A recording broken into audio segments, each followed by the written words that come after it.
Oi, pessoal, estamos voltando nossa live para dar continuidade à vida dos pastorinhos. Hoje a gente vai, com a graça de Deus, concluir um tema que é tão importante para nós, né? Então já quero aproveitar para agradecer por você estar retornando para assistir o resto dessa live, que é uma riqueza tamanha. Para mim, pelo menos, tem sido maravilhoso. Você está gostando até agora?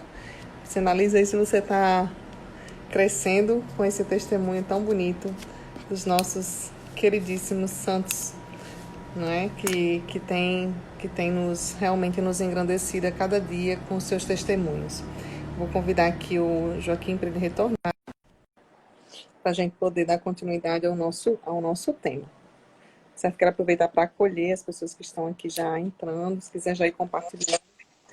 Joaquim, peço desculpas, meu querido. Acabou que a nossa live encerrou, mas agora a gente vai conseguir dar continuidade. Você estava falando sobre a beleza do rosário, não é? Exato. E depois ele escreve: Foi, pois, com muito amor que os bispos de Portugal aceitaram esta orientação do Santo Padre, com iniciativas simples, porque a simplicidade é a regra da piedade de Maria. E procura ajudar os fiéis a valorizar ainda mais a oração do Santo Terço. E depois diz aqui: Oxalá aqueles e aquelas que experimentam a alegria e a paz desta forma de oração se tornem, e aqui eu convido a todos nós, missionários do Santo Rosário, ajudando outros a descobri-lo. Aqueles que dizem que é difícil rezar, nunca experimentaram rezar o terço com simplicidade e amor, contemplando com Maria os mistérios do seu Filho Jesus. O que ele fez, o que ele faz por nós, para nós e para nos conduzir ao Pai. É sempre esta, ou seja, o rosário é esta santidade, ou seja, é a oração que nos leva para a santidade. Porque nós, através do rosário, nós, ao contemplarmos estes grandes mistérios de Cristo, nós nos aproximamos da Eucaristia. Ao contemplar ao rezar o rosário, nós nos aproximamos do sacramento da reconciliação. Ao rezar o rosário, nós nos aproximamos da oração ao Santíssimo Sacramento. Ao rezar o rosário, nós não fazemos o mal, evitamos o mal, não nos deixamos contagiar pelo mal. Não é? É neste sentido. O rosário é essa força, essa vitalidade que nos dá a cada um de nós. Porquê? Porque nós, ao contemplarmos os mistérios, nós vamos a perceber, não é? O que é que Maria foi fazer a Isabel, não é? Foi levar a alegria, não é? Do seu filho, Jesus Cristo. Por isso é que João pulou no vento, não é? Mas o que é que Maria, no primeiro ministério, não é? Recebe? A visita do anjo, não é? Que também nós o recebemos, não é? Este sim que somos convidados a dar a Deus, não é? Mas temos no terceiro mistério o nascimento de Cristo. Ele não nasce no meu coração? Ele não nasce na minha vida todos os dias, não é? Então, cada mistério nós temos, não é? A paixão de Cristo. Eu não estou unido à sua carne, não é? Na coração de espinhos, ou na flagelação, ou na crucificação. Não é? Mas eu também não estou unido à ressurreição de Cristo. Eu também não desejo a santidade na ascensão do Senhor. Não é? Eu não recebo o Espírito Santo todos os dias na minha vida, não é? Quando rezo, não é? Quando o peço, não é? Eu não estou com a minha mãe a caminhar, não é? Para o céu, a Assunção de Nossa Senhora, não é? Como ela foi, ela deixou essa ponte iluminada para que eu atravesse, não é? E também seja levado ao céu à santidade, não é? Também não serei coroado com a coroa da santidade, não é? Ou seja, e ao perceber isto tudo, eu vou ser um homem diferente. Eu vou ser uma mulher diferente, não é? Não vou me deixar, ou seja, eu não vou compactuar com o mundo, não é? Eu estou neste mundo, mas eu não pertenço a ele, não é? A minha identidade não é daqui, não é? Portanto, e é isto que está. E que o Rosário nos ajuda a, de facto, olhar este mundo de uma maneira diferente, não é? Com um olhar de compaixão, com um olhar de perdão. É isso que está. Exatamente. Coisa linda, a beleza do Santo Rosário, né? Nós temos feito a experiência, Joaquim, nesse período de pandemia, nós já estamos, acho que já faz uns 70 dias que diariamente membros da comunidade se reúnem online para rezarem juntos o Santo Terço, no mesmo horário, né? E como tem sido bonitos os frutos, não só porque contemplamos a vida do Cristo, Claro. nas suas múltiplas dimensões, como Nossa Senhora nos pede, mas também porque estamos atendendo um pedido dela, né? E tamanha nossa pequenez, nós fazemos tão pouco, e Nossa Senhora, ela tem sido de uma fidelidade imensa, né? Minha amiga está aqui, Simone, está dizendo que estamos há 71 dias juntos, todos os dias rezando online, num canal fechado, mas num espaço em que os membros da comunidade podem ali rogar a intercessão da Santíssima Virgem. Como tem sido bonito esse testemunho, realmente. Eu vou aproveitar aqui para pedir às pessoas, se você tem suas dúvidas, pode postar aqui. Nós estamos falando nessa live, você que está entrando agora, nós estamos falando sobre a vida dos pastorinhos de Fátima. Se você não conhece, eu vou mostrar já aqui os nossos amados pastorinhos de Fátima, sobre eles que nós estamos falando. Você pode postar aqui suas dúvidas e à medida que a gente for... Eu vi que tem uma dúvida de Igor sobre um comparativo com a aparição de Medjugorje. Eu peço só que vocês postem aqui ao final, quando a gente terminar de falar de todo o tema, a gente vai voltar para algumas dúvidas que as pessoas têm. Tá certo? Eu queria voltar agora para a vida de Jacinta. A gente está falando sobre essa mocinha a menorzinha, né, de todas, uma pequenez, como você falou, de uma simplicidade, uma criança que era profundamente apaixonada por Nossa Senhora, né? Ela ficou muito admirada quando Nossa Senhora deu a eles a visão do inferno, né? E ela começou ali a se oferecer pelos pecadores, como a gente está falando, né? E tem alguns fatos bem bonitos da vida dela, que quando eu lia sobre, porque eu tenho um amor muito grande por essa aparição, que diz que ela procurava o silêncio e a solidão. Ela levantava-se da cama já quando ela estava no orfanato, a gente vai já falar sobre isso. Ela levantava-se da cama para rezar, para expressar o seu amor. Era muito devota da Eucaristia, né? Essa criança tão pequena, devota da Eucaristia, no tempo que ela ficou no orfanato, não é? Tinha um Santíssimo próximo e ela ficava ali escondida no púlpito para poder ver Jesus na Eucaristia. E aí eu queria que vocês falassem um pouco, Joaquim, então retomasse um pouco, né, desse adoecimento de Jacinta. Jacinta adoece e vai, então, para esse orfanato, né? Ela tinha 9 anos de idade, mas não foi tão fácil ela ser acolhida lá, não é isso? Ela teve algumas dificuldades por causa da doença, na verdade. Sim, por causa da doença, de facto, há um medo, e aqui é sempre o medo, de ser contaminado outras crianças ou outras pessoas. E é este medo. Há aqui um facto, e estavas a falar de rezar, há aqui um momento que, antes de ir para Lisboa, a Jacinta já muito debilitada e o médico acha por bem ir para o hospital, para Lisboa, e ela diz à Lúcia, Lúcia, sabes, eu sem a minha mãe ver, eu desço da cama e ponho-me de joelhos, mas agora já não consigo fazer como o anjo nos ensinou, colocar a minha fronte, a minha testa, não é, sobre o chão e rezar. Ela já não conseguia. Mas ela saía da cama muito debilitada, só para fazer este sacrifício pelos pobres pecadores, não é?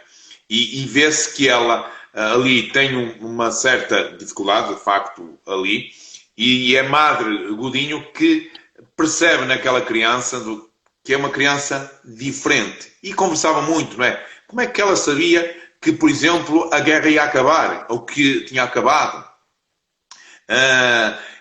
Como é que sabia que ia haver paz e tudo? E ela disse, Nossa Senhora diz-me, não é? Aliás, há um momento que ela vai visitá-lo ao hospital, a Madre Godinho, exatamente,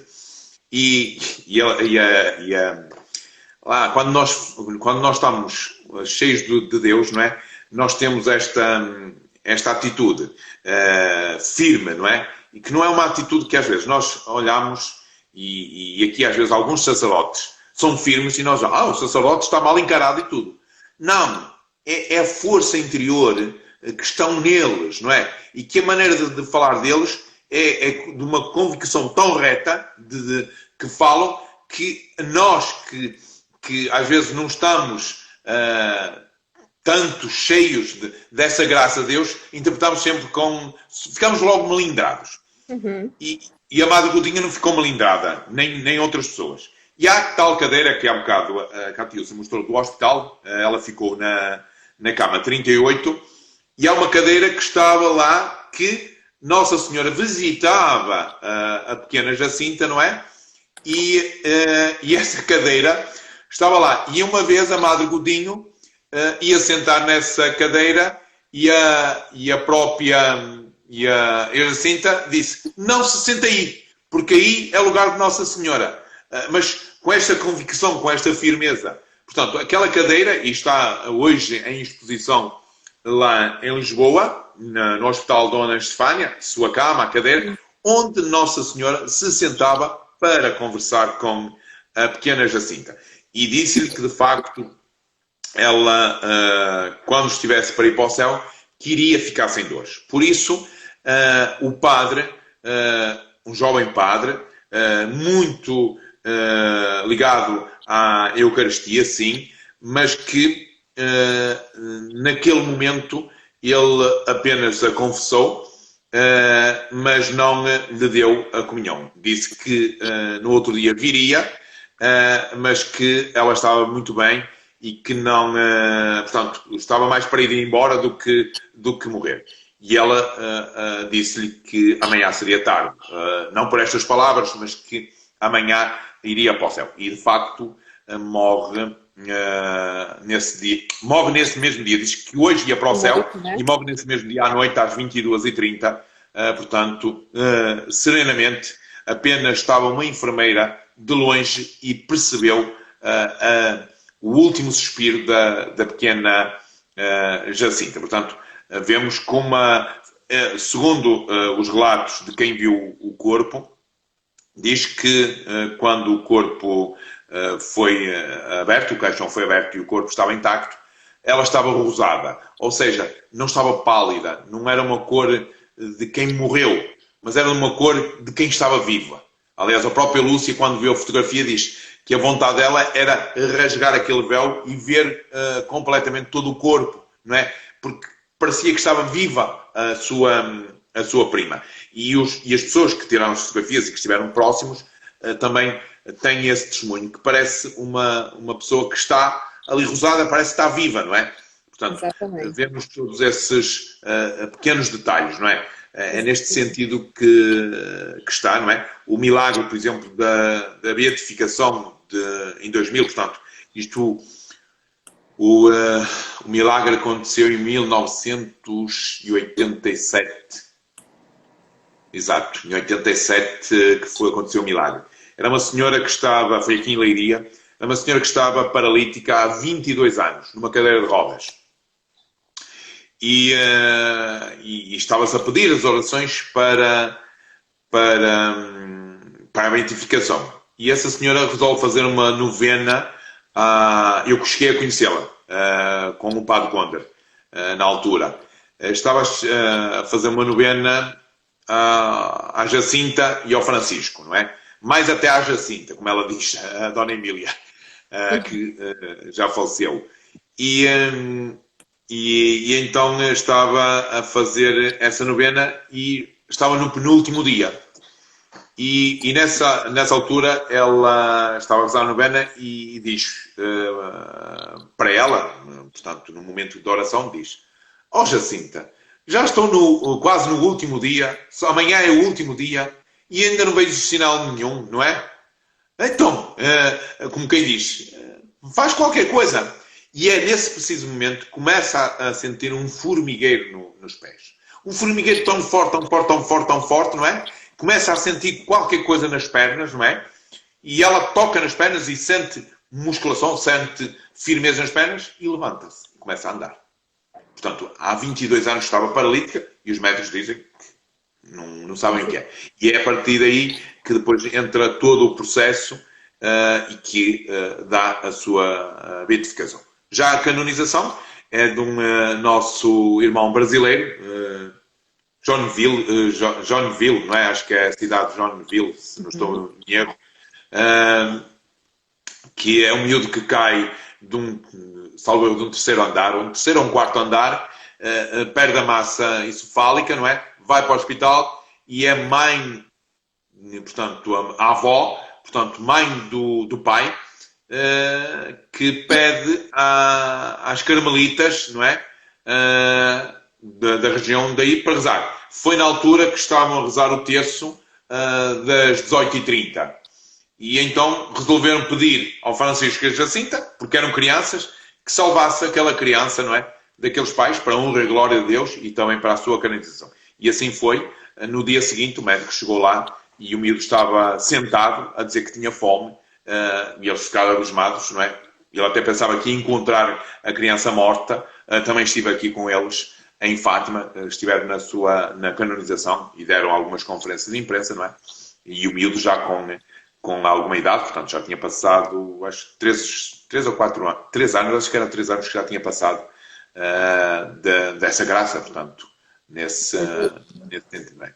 Portanto, vemos desde daquela graça de trazer aquele preso e vemos que há uma bilocação, portanto, da própria Jacinta, portanto, vemos isso.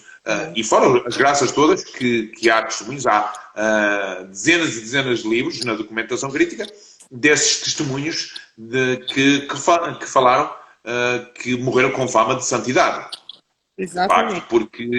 Porque há uma senhora que vai lá e que tem um familiar com problemas de pernas e pede para ser curado e diz, reza o terço, porque ou será curado ou terás meios para subsistir. E de facto teve isso, e depois a pessoa veio e testemunhou isso. Portanto, nós temos todas essas graças que estão registadas, não é? Mas é aquilo que a Lúcia sempre disse, e aqui, como vejo a mensagem, ela diz a mesma coisa, não é?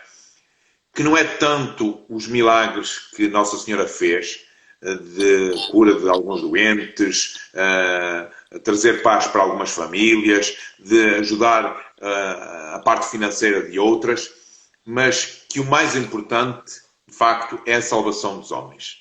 Com certeza. É o mais importante. É os homens que se emendem, como ela dizia, não é? E que tanto, ela diz, mais do que eu, era a Jacinta que pedia isto, não é? A Jacinta, ela tinha um fervor, não é? Uma ansiedade tão grande de levar todas as almas para o céu. Portanto, é nisto. Por isso, aliás, a jaculatória, não é?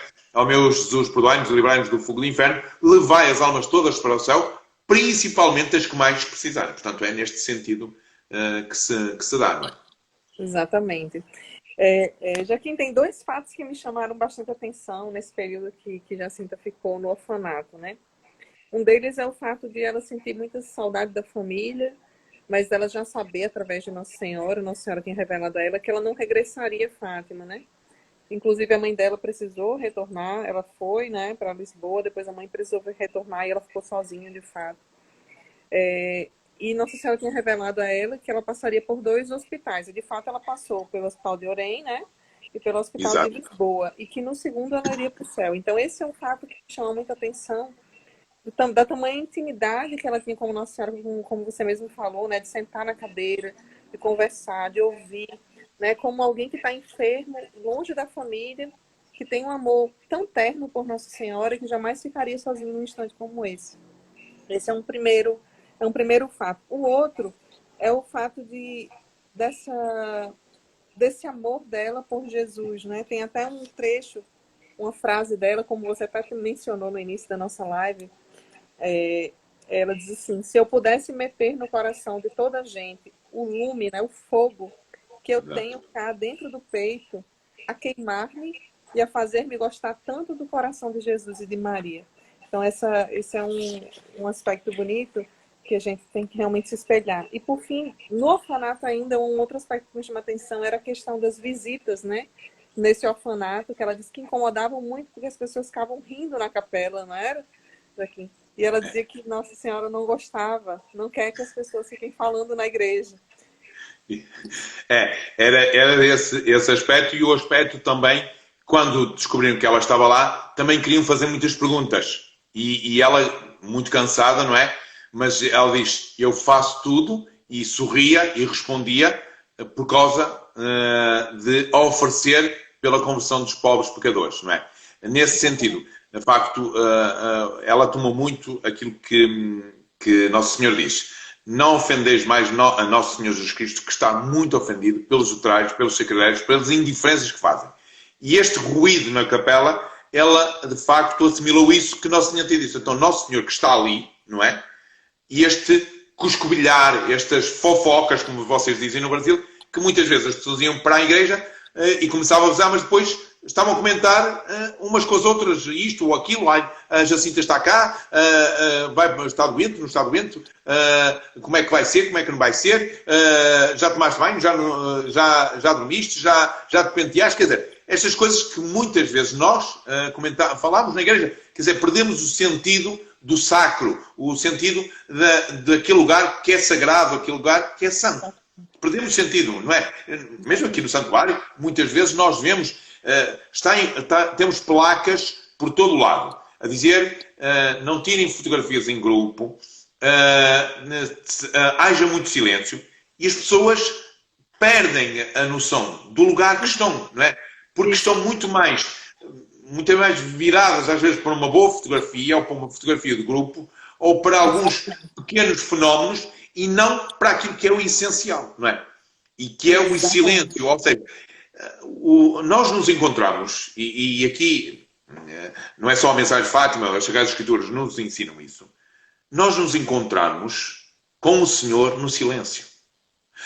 Só no silêncio nós conseguimos escutar a Deus Nosso Senhor. Não é?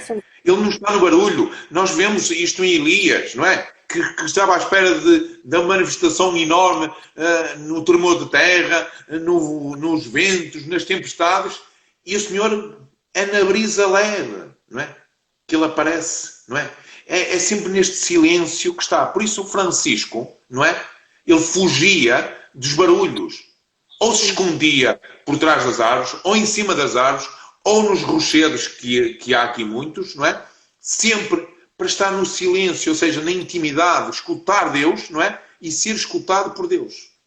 Isso mesmo. E a Jacinta nisso tinha esse fervor também para fazer, e muitas vezes fazia com o dedo assim, que era para as pessoas perceberem, porque ela tinha a possibilidade no seu quarto ter uma varandazita ali que dava para a capela, exatamente. Exatamente. E aí conta nas leituras que eu fiz que Nossa Senhora, ou que ela tinha a possibilidade, né, que levavam ela no braço para comungar, que ela tinha justamente todo esse carinho e esse desejo de ficar do lado de Jesus, né? E ela ficava se sentindo muito honrada por morar debaixo do mesmo teto, né? Naquele tempo curto de morar no mesmo teto que Jesus, de poder ir à missa às manhãs, de poder visitá-lo. Isso é realmente muito, muito bonito. E aí, de lá, ela foi para o hospital, né? O Hospital Dona Estefânia. Estão aqui perguntando com que idade ela faleceu. Com que idade ela tinha? Ela tinha 9 anos, não era? Era 9. Ainda não chegou a completar os 10, não. Quase Ela 10. morre em fevereiro e depois fazia em março, acho que era 11 de março, que fazia 10 anos. 10 anos. E ela falece em fevereiro, não é isso? Exato. E aí, que Nossa Senhora justamente tinha perguntado para ela, né, se ela quisesse ficar mais na terra, sofrer mais pelos pecadores, e ela aceitou, ela abraçou esse pedido de Nossa Senhora. E aí conta na história que os médicos tentaram salvar, não é isso? Tentaram. Sim. Salvar. O médico no Hospital Dona Estefânia estava convicto que era possível remover a infecção que estava nos pulmões, porque era disso. Como ela era uma criança e que normalmente as crianças têm muito mais vitalidade e renovam muito mais o seu organismo muito mais rápido que as pessoas mais idosas, e ele estava convicto disso, não é? E por isso a insistência dele em não acolher aquilo que a Jacinta tinha dito, portanto. E ele faz isso, e ele começa-se a perceber, e depois faz essa tentativa, mas quando a anestesia não pega e sabe que a anestesia não pega, e ele tem tudo preparado para operar, ele ali, segundo depois ele fala, ele ali percebe que de facto aquilo que a Jacinta falou é mesmo verdade, portanto, é profético, é profético. Mas ele tenta no sentido de que, no fundo, pudesse ela estar aqui mais algum tempo. O intuito dele era nisso, não é? E depois percebe que, de facto, da maneira que estava, era impossível, não é? E volta a fechar, portanto, vê-se que há ali, e hoje, os instrumentos que usam e a forma como fazem a cirurgia é totalmente diferente do que há 100 anos atrás. Portanto, há 100 anos atrás era muito grotesco a fazer uma cirurgia. Deve ter sido um sofrimento atroz, não é?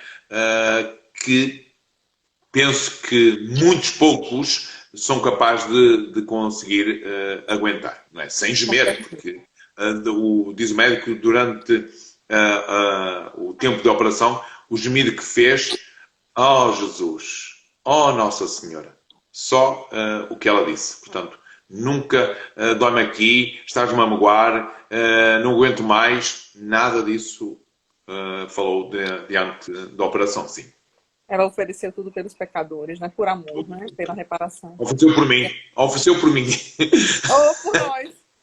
Por nós, exato. E aí ele diz, no texto que eu li, ele dizia que os médicos tiveram que, para aplicar essas medicações em Jacinta e terem acesso ao pulmão dela, eles tiveram que retirar 2 costelas, né? Para colocar essa medicação que ardia muito. Mas Jacinta, em momento algum, ela reclamou, como você trouxe, né? Ela só... Sim, aquilo era tipo um ácido que colocavam lá. Portanto, era muito, muito forte aquele tipo de terapia, de tratamento, sim, sim. Exatamente. E aí depois Jacinta recebe a revelação de Nossa Senhora em relação ao dia, né, que ela morreria. Por isso a pressa dela, como você mesmo falou, né, de receber a Eucaristia antes de falecer. Exato. Né? Ela avisou a enfermeira, contou nos escritos que ela... E aí ela teve toda a assistência religiosa, dia 20 de fevereiro do ano que ela faleceu, foi 1920, foi, Joaquim?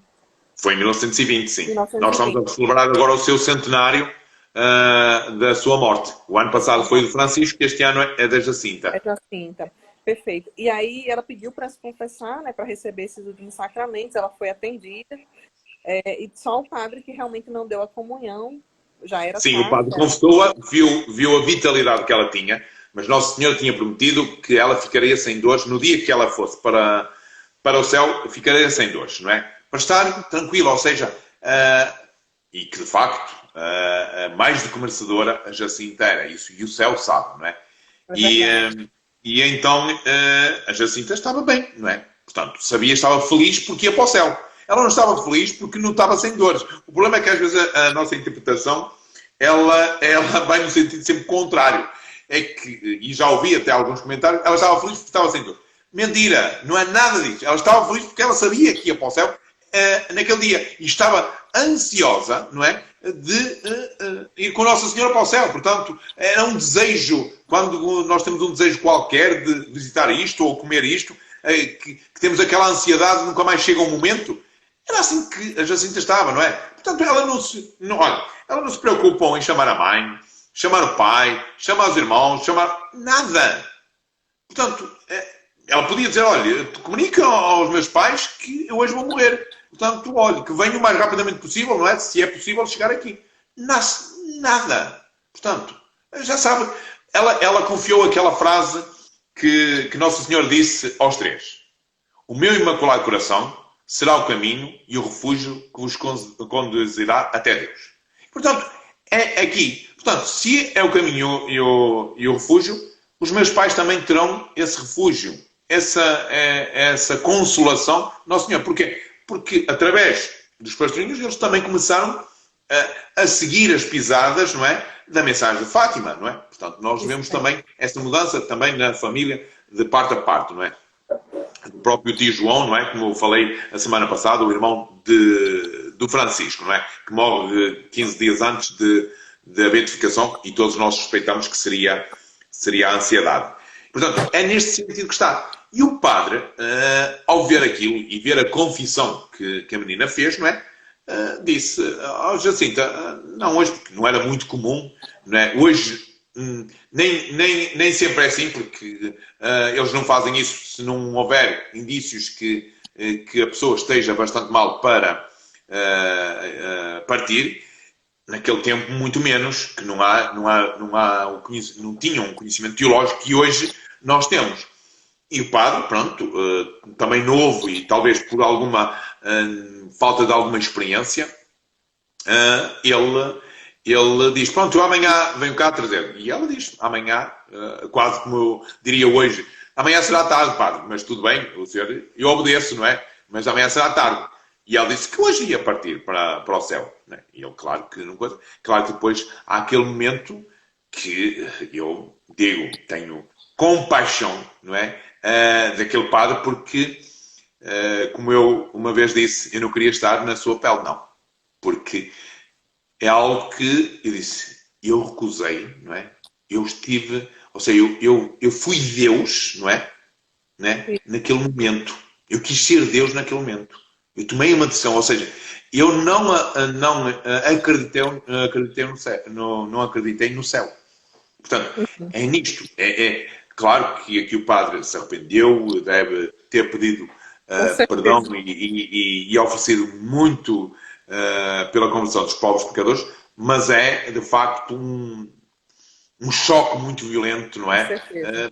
Porque ao perceber-se que a menina faleceu e não pôde dar, estava nas suas mãos a decisão, é um bocado complicado, mas é para nós também deixarmos na história e para os sacerdotes de hoje, ao receberem e ao acolherem um pedido, aceitem e de facto, se ele tem desejo, Deus tem mais desejo do que o dele. Se há um doente que tem desejo de comungar, não é? E que está preparado para o fazer, Deus tem mais desejo do que o próprio doente. E eu, como sacerdote, no sentido de uma no lugar de sacerdote, que eu não sou sacerdote, mas eu, como sacerdote, eu devo acolher. Eu devo ir fazer isso. Portanto, é neste sentido que devemos estar sempre a escutar Deus, não é? E não escutar às vezes aquilo que são as normas ou regras que às vezes os homens fazem. É verdade. E aí, aproveitando essa sua fala a respeito dos sacerdotes, eu queria trazer algumas frases de Santa Jacinta que são bem marcantes, né? Uma delas é para os padres. Não sei se tem algum padre nos assistindo, mas eu sei que nós não temos eu conheço essas frases. Eu só queria fazer. Sim. Nós não temos fontes fidedignas que tenha sido ela, não é? Aliás, há mesmo a própria postuladora, a irmã Ângela, tem dúvidas que ela tenha dito essas frases. Sim. Porquê? Por causa destas características todas que os pastorinhos levaram, não é? Porque depois, claro, há muita gente que diz que ouviu dizer estas frases. Nós não sabemos ao certo disso, não é?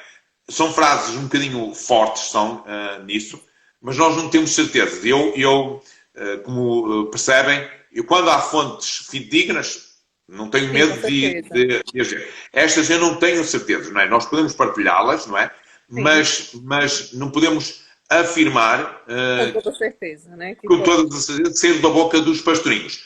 Sim. Eu vou falar, pessoalmente, eu conheço as frases e por isso vou falar até antes de ser frases. Eu estou muito sincero, e por aquilo que li, e li bastante, não li tudo, mas li bastante, tenho muitas dúvidas, mas muitas dúvidas, não é? Que estas frases tenham saído diretamente da boca dos pastorinhos. Como conheço algumas histórias que houve muita gente que se aproveitou e que se fez, digamos assim, tentou-se aproveitar depois dos pastorinhos terem partido para o céu e a Lúcia sair de Portugal, estar em Espanha, e que tentaram se aproveitar para se vangloriar, para ter, digamos assim, crédito, para para ser reconhecidos? Houve.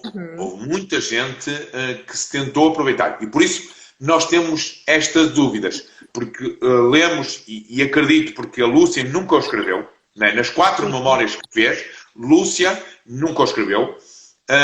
Nos livros da documentação crítica, todos aqueles que foram para a aprovação das aparições de Nossa Senhora na documentação crítica, e muita coisa foi metida para fora, porque verificámos que não estava fora do contexto, digamos assim, e portanto, se não estou em erro, só houve 27 testemunhas que tiveram créditos nas várias interrogações, dos vários interrogatórios que foram feitos.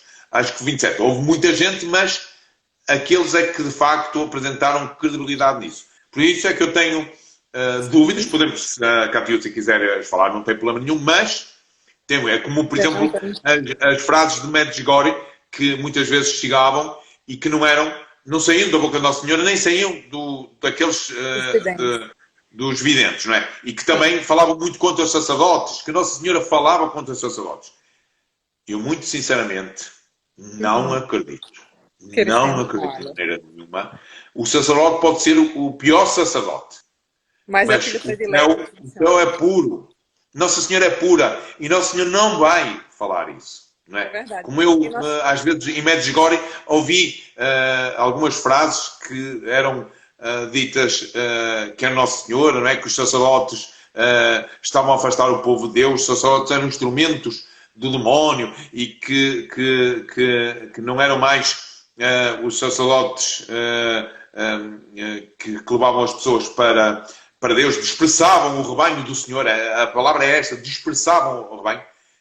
Eu tenho dúvidas, e falando com várias pessoas, cardeais, e eles mesmos dizem que é impossível, não é? Que Nossa Senhora tenha uma atitude destas. É verdade. É impossível. E eu também tenho dúvidas de algumas dessas frases que tenham saído da boca da Jacinta, não é? Portanto...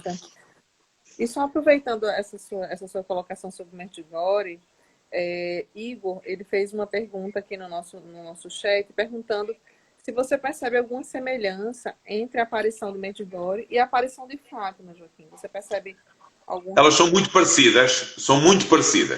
Aquilo que eu conheço e de alguns sacerdotes que foram lá e que tive a oportunidade de falar e perceber um bocadinho a mensagem, são muito parecidas, não é? E por isso, tanto é que o Papa Bento XVI mandou, portanto, ter lá um observador e fazer uma Francisco à continuidade, e agora deu já algumas aprovações lá para Medjugorje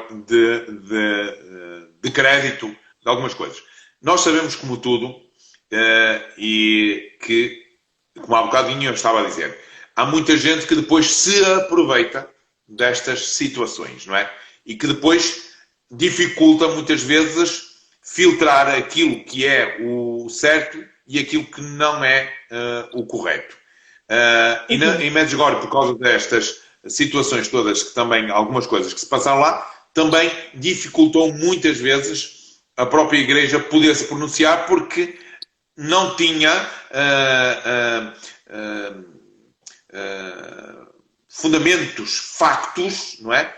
Porque a Igreja tem uma missão muito grande. Não pode,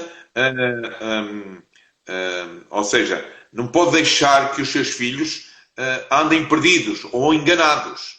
E, portanto, nós temos de ter muito cuidado quando aprovamos. Precisamos de saber, de facto, que isto é para ajudar a edificar, de facto, a pessoa e a sua salvação, não é? E é neste sentido que está. Agora, que há muitas semelhanças em relação à mensagem de Fátima, é verdade, isso não haja dúvidas nenhumas nesse sentido. Podemos dizer que é uma das mensagens para este nosso século XXI. Sim, perfeito. Joaquim, o que é que a gente está chegando quase ao fim, a gente tem mais uns 3 minutinhos, mas eu queria que você me falasse o que é que fica de mais forte para nós em relação a essa aparição, né? Essas aparições, a maneira com que Nossa Senhora aparece, aquilo que ela fala para os pastorinhos, a atualidade dessa mensagem nos dias de hoje para a nossa igreja. O que é que fica de mais forte para Olha, nós em relação a essa aparição? o que fica mais forte, e eu fiz aqui uns escritos meus, não é? Que é o seguinte: é um convite a três tempos. É a conversão, não é? É o convite à oração e é o convite à reparação, não é? É um suscitar de um sentido de confiar em Deus, não é? Sobretudo perante uma sociedade que hoje quer prescindir de Deus, não é? Nós sermos testemunhas e sermos mensageiros dessa esperança para que outros também confiem no Senhor. Promover uma consciência, não é? A oração é promover uma consciência de uma solidariedade que falta, não é? Numa cultura que está muito virada para o individualismo, uma sociedade que vive só para as riquezas materiais, não é? Verdade. E que nós, com a oração, precisamos vincar este vínculo essencial que é somos membros do corpo de Cristo. Exatamente. E o terceiro, que é a reparação, é unificar a nossa vida cristã, não é? Mediante este compromisso de reparar o coração imaculado de Maria, o coração e o Sagrado Coração de Jesus, não é? Ou seja, esta reparação atualiza, não é? Atualiza a salvação de Cristo na nossa vida. Na nossa vida, na nossa sociedade, no nosso mundo, não é? Portanto, nós somos escolhidos, não é? Para sermos este povo sacerdotal, este povo profético, este povo régio, não é? Por isso, as palavras de Lúcia diz, não é? Maria está unida a Jesus, não é? Em ato reparador. Ou seja, Jesus é o reparador, de facto, na sua plenitude. Maria está unida a ele e nós estamos unidos a Maria. Portanto, ou seja, nós fazemos parte desse ato reparador. É nesse sentido que nós podemos dizer que é um convite a três tempos, não é? Um tríplice, não é? Reparação, oração e conversão. Perfeito, reparação. Anota aí essas palavras, gente. Conversão e, E oração. e oração. Veja que bonito essa síntese que Joaquim faz para nós, né?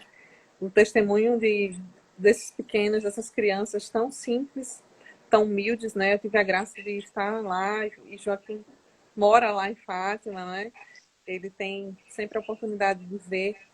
Mas quando eu estive lá, vi a simplicidade da casa daquelas crianças, da vida daquelas crianças, a gente entende realmente o que é que importa na nossa vida, né? E hoje Deus vem realmente nos chamar, nos alertar, nos pedir para que a gente possa voltar os nossos olhos para Ele, para uma vida de verdadeira conversão, né? Uma conversão verdadeira de reparação dos ultrajes, né? De oferecermos sacrifícios. E como a gente realmente precisa se sacrificar, né? Muitos de nós, talvez todos nós tenhamos essa dificuldade de oferecer sacrifícios, né?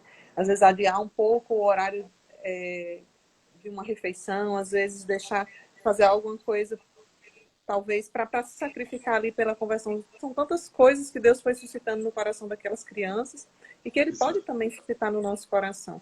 O que a gente precisa fazer é realmente buscar essa verdadeira contrição tão presente em Francisco, para que a gente possa ter um coração puro.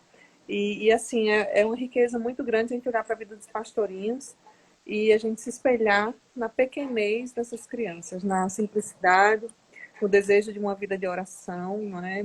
Isso é uma coisa que me edifica muito. Já que quando eu pisei em Fátima, eu senti esse ar diferente, realmente, de uma contrição, de uma escuta, de um silêncio, de um desejo de estar unido a Deus. E quando a gente vai passando por todo o percurso pela casa deles, pelos lugares onde Nossa Senhora apareceu, né? O chão onde Nossa Senhora pisou. A gente realmente se sente muito, muito mexida, muito mobilizada emocionalmente e gera fruto de conversão. Quando a gente vê aquelas pessoas peregrinos de joelhos voltando para agradecer por uma graça alcançada, ou mesmo para clamar a Deus um milagre, né? A gente vê o tamanho da intercessão daquela que nunca nos deixou, né? Que é a nossa mestra em tudo, que nos ensina a conversão, que nos ensina a oração e que nos ensina a repararmos também, a buscarmos reparar, já que o coração de Jesus e de Maria já estão tão sofridos, não é? Eu nunca mais, depois que eu estudei essa aparição, eu confesso para você que eu olho para a imagem de Fátima com um olhar diferente.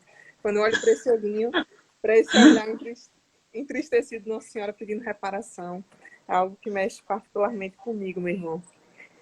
E aí, assim, queria dizer que é uma honra, né, a gente ter você aqui falando sobre esse tema. Você que entrou depois, o Joaquim é colaborador do Santuário de Fátima, ele mora em Fátima, é assistente espiritual e social, é membro da Mensagem de Fátima, né, da Pastoral da Mensagem de Fátima.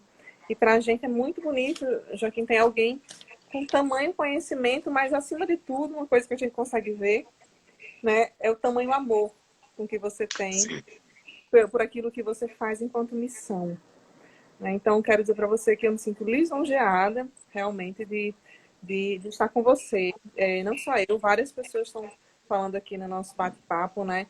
Que estão emocionadas com suas palavras, pedindo mais momentos assim com você. Estou a ver.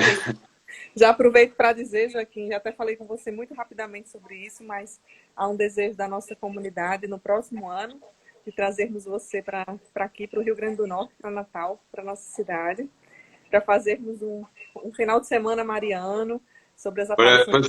Para servir, eu estou sempre pronto. Olha aí que coisa boa. Então, eu sei que tem várias pessoas aqui das turmas de consagração nossas, que nós temos nessa turma de consagração pessoas do mundo inteiro, graças a Deus. Temos realmente pessoas de vários países que estão acompanhando, que estão acompanhando também essa live, ou que vão assistir amanhã, porque o fuso horário é todo diferente, Exato, né? exato. Mas que vocês também possam se preparar para esse momento da meditação, dessas aparições, em um outro momento que a gente possa mergulhar ainda mais. E também já aproveito para divulgar que a gente vai alinhar o dia, mas nós vamos colocar aqui também no nosso Instagram, que nós vamos fazer um momento de reunião fechado. Você pode participar, até 5 pessoas podem participar, só falando sobre o segredo de Fátima. E aí a gente vai depois publicar aqui, vou pedir a orientação do Joaquim sobre o que a gente vai recomendar que as pessoas leiam, Joaquim, talvez antes de irem para esse momento de ensino, né, para que a gente possa realmente entender a profundidade, o que isso tem a ver com os nossos tempos de hoje, não é verdade? Sim. Aí eu queria trazer aqui um feedback também para você, as pessoas aqui agradecendo. A Damase, que está online, diz: nossa gratidão a Deus por sua vida, Joaquim. Obrigado. Aí, pessoas agradecendo pela docilidade nas palavras. Tem pessoas que estão falando que estão emocionadas. Eu tento usar uma linguagem simples, que é aquilo que o Papa Francisco nos pede, não é? Porque para que nós possamos entender. Porque há muita linguagem teológica que muitas vezes nós não conseguimos entender. E os pastorinhos falaram simples, não é? Que ninguém teve dúvidas daquilo que eles falavam. Isso mesmo.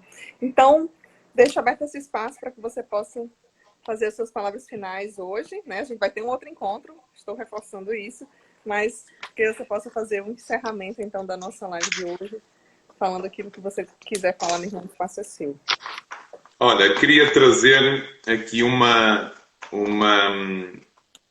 citação, porque eu sei que vocês estão a fazer essa parte da consagração.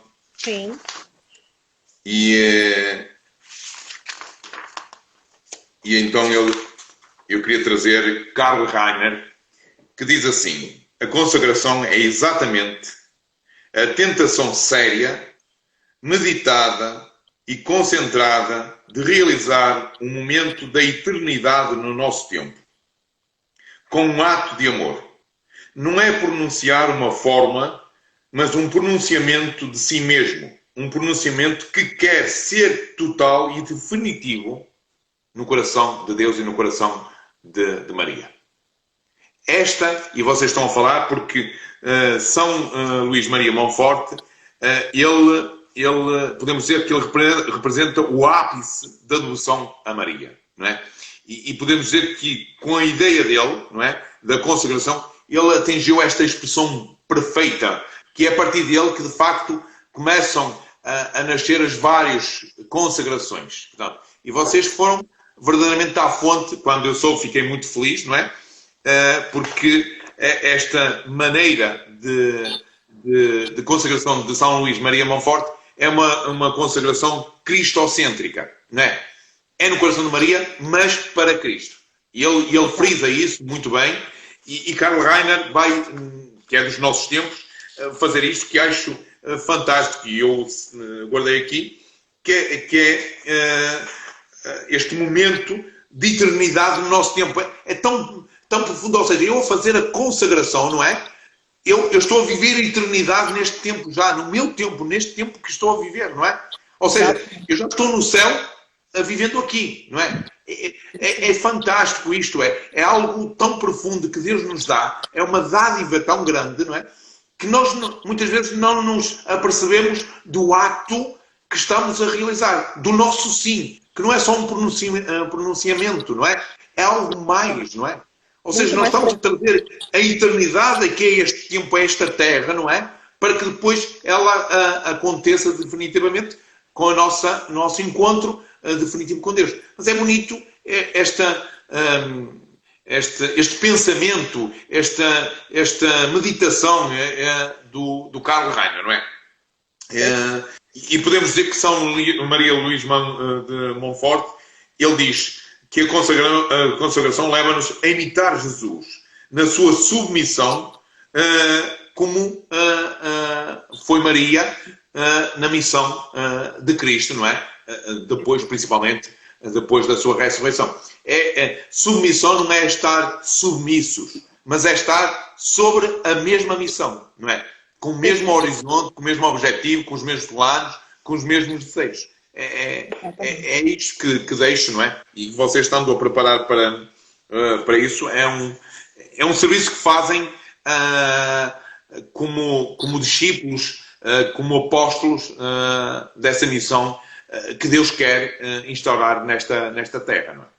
Coisa linda. Exatamente. Assim, eu partilhava esses dias que esse ano eu fiz 18 anos de consagrada a Jesus pelas mãos de Nossa Senhora, pelo método de Montfort. E a minha missão de vida é realmente levar a consagração, né? Muitas pessoas já passaram pela nossa comunidade, graças a Deus, que tem esse carisma, que tem esse chamado particular de levar a consagração. E é muito bonito ouvir sua partilha também, de entender, de ver realmente que como isso tudo está relacionado, né? Como a gente realmente precisa fazer essa entrega total e completa a Jesus por este caminho que ele mesmo escolheu, né? A Virgem Santíssima. Exato. Então, assim, é muito, muito, muito, muito gratificante ouvirmos essa sua partilha, né? A grandeza dessa citação que você traz para nós. E realmente entender que essa nossa missão ela é muito valiosa, muito importante aos olhos de Deus. Tem algumas pessoas aqui perguntando sobre a consagração. A Adriana pergunta aqui sobre como é que está fazendo para acompanhar a consagração. Adriana, você vai lá no link da bio da comunidade, lá no Instagram, na partezinha lá no link, você vai clicar e vai poder falar com qualquer um dos nossos membros para tirar dúvidas sobre a turma de consagração. Nós abrimos 2 turmas ao ano. Esse ano estamos abrindo essa turma online, que, como eu disse, tem a possibilidade de acolher pessoas do mundo inteiro, justamente por ser online. Nós temos feito em parceria com a Padre Bernardo, que está na Alemanha. E aí temos várias pessoas da Alemanha, temos pessoas do México, de Portugal, de vários lugares que estão também acompanhando e tendo a graça. E o bonito de ver, Joaquim, é que a gente tem a possibilidade de alcançar pessoas que talvez nem pudessem estar Sim. presencialmente, né? Temos pessoas que são deficientes, por exemplo, que não têm deficientes físicos, não tem como se deslocar, que não sabem onde encontrar. E aí é muito bonito a gente ter a graça de, pelas redes sociais, alcançar essas pessoas. Então, assim, a gente agradece com o coração muito agradecido, meu irmão, Nada, Vamos, irmã. com a graça de Deus, até a próxima semana a gente já se organiza para até a próxima semana a gente fazer essa aula. E se você desejar participar, não perca essa chance, porque a riqueza que é partilhada aqui não tem livro nenhum. Não tem livro nenhum. É a sumidade de Joaquim que está aqui entre Sou um nós. simples servo da vinha do Senhor, mais nada. Esse simples Eu, servo, mas que Deus investiu imensamente. às vezes fujo um bocadinho dessas coisas, tento imitar um bocadinho os pastorinhos, não é? Porque, pronto, faço isto porque é um dever, é um serviço e eu devo fazer. Mas é só por isso, não é? Os nossos pequenininhos nos ensinem, Exato, que eles nos exatamente. ensinem, e que a Virgem de Fátima possa também nos iluminar, né? Vamos encerrar esse momento. Convido você, onde você está, a colocar suas intenções no coração de Nossa Senhora, né? Você que está aqui acompanhando você que acompanhou esse testemunho tão bonito dos pastorinhos, nós possamos entregar no seio da Virgem Maria para que ela possa guardar nos melhores vasos aquilo que nós temos de mais precioso. Possamos entregar as nossas intenções, o nosso desejo de nos ofertarmos, de ofertarmos sacrifícios, de sermos mais fortes para aquilo que Deus nos pede, sem murmurar, sem reclamar, a exemplo dos pastorinhos, não é? Nós possamos viver a graça de uma conversão verdadeira e de entendermos que tudo nessa vida é passageiro, né? Que a alegria do céu, o desejo de morarmos junto com Deus um dia, mas também o desejo de repararmos tantos ultrajes que são cometidos contra o Sagrado Coração de Jesus e Imaculado Coração de Maria, que nós possamos também nos ofertarmos em oblação e em sacrifício por tantas pessoas que precisam dessa conversão além de nós. Virgem Santa, consagramos nossa vida, consagramos a vida do Joaquim, esse irmão tão precioso e caro para nós, no seio da Virgem Santíssima. Ave Maria, cheia de graça. De graça, o Senhor é convosco. Bendita sois vós entre as mulheres. Bendito é o fruto do vosso ventre, Jesus. Santa Maria, Mãe de Deus, rogai por nós, pecadores, agora e na hora da nossa morte. Amém. Ó Virgem de Fátima, abençoai todos estes meus irmãos que estão aqui nesta live. Não só eles, mas também todos aqueles que eles trazem no coração. As suas vidas, os seus projetos, os seus sonhos. Mas principalmente, conduzi-os pelo caminho do vosso Imaculado Coração, que nos leva até Deus. Que nenhum deles se perca. Nenhum deles. São todos preciosos. Foram todos resgatados pela paixão e morte do teu Filho, muito amado, nosso Senhor Jesus Cristo. Por isso eu vos peço, ó Mãe querida, ó Mãe de Fátima, ó Nossa Senhora, que nenhum deles se perca. Nem eles, nem aqueles que eles trazem no seu coração. E que um dia, na eternidade, possamos celebrar a festa da santidade de todos nós, hoje e por todo sempre. Amém. Amém, amém, Joaquim. As pessoas estão dizendo aqui, te amamos, Joaquim. Eu também amo muito vocês, tenho que conhecer, não é? Mas o amor não tem rosto, portanto, o amor é de coração para coração. É isso mesmo. Pois então, um beijo grande, meu irmão.